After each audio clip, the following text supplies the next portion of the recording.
Bonjour à toutes, bonjour à tous. On est ici aujourd'hui pour parler du commerce. Parce que à Montluçon, le commerce de centre-ville, comme dans beaucoup de villes moyennes en France, est en déperdition.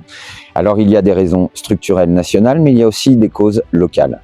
Pourquoi des causes locales? Parce qu'à Montluçon, on a fait à outrance des zones commerciales pour la spéculation immobilière. Et nous, ce qu'on propose aujourd'hui, c'est la fin de ces zones commerciales. C'est-à-dire aujourd'hui, la municipalité que je dirigerai à partir du mois de mars refusera la création de nouvelles zones commerciales à Montluçon, puisque Montluçon est une ville où les zones commerciales sont très importantes par rapport à la population. Pour redynamiser le commerce de centre-ville, la municipalité, elle a deux leviers principaux. Il faut savoir que la baisse de la consommation dépend de plusieurs facteurs. Il y a les nouveaux modes de consommation et il y a aussi le pouvoir d'achat de la population qui, on le sait, à Montluçon est très bas.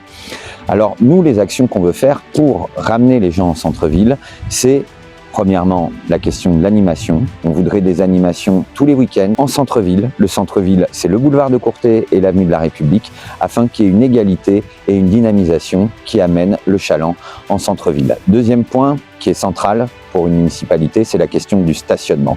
Nous, sur des événements exceptionnels, comme les soldes, comme les fêtes de fin d'année, on veut la gratuité du parking Saint-Pierre. Mais on veut aussi toute l'année la gratuité du parking mairie-hôpital pour répondre à deux problématiques, la gratuité du parking du centre hospitalier et une solution de stationnement pour le centre-ville. Dernier point, c'est les 2 heures gratuites qui existent et qui fonctionnent. Ça, c'est une mesure qu'on veut toujours mettre en avant. Et il y a une autre mesure, c'est le partenariat avec les commerçants. Parce que par exemple, pour un produit acheté dans un commerce du centre-ville de Montluçon, vous pourriez avoir un bon de stationnement. C'est-à-dire que tout ça se décidera en concertation. On pense aussi qu'il est extrêmement important qu'il y ait une association des commerçants, une vraie association des commerçants indépendante du pouvoir politique qui n'apparaît pas 6 mois avant les élections, pour être force d'action et force de proposition pour les commerçants et les commerçantes de toute la ville.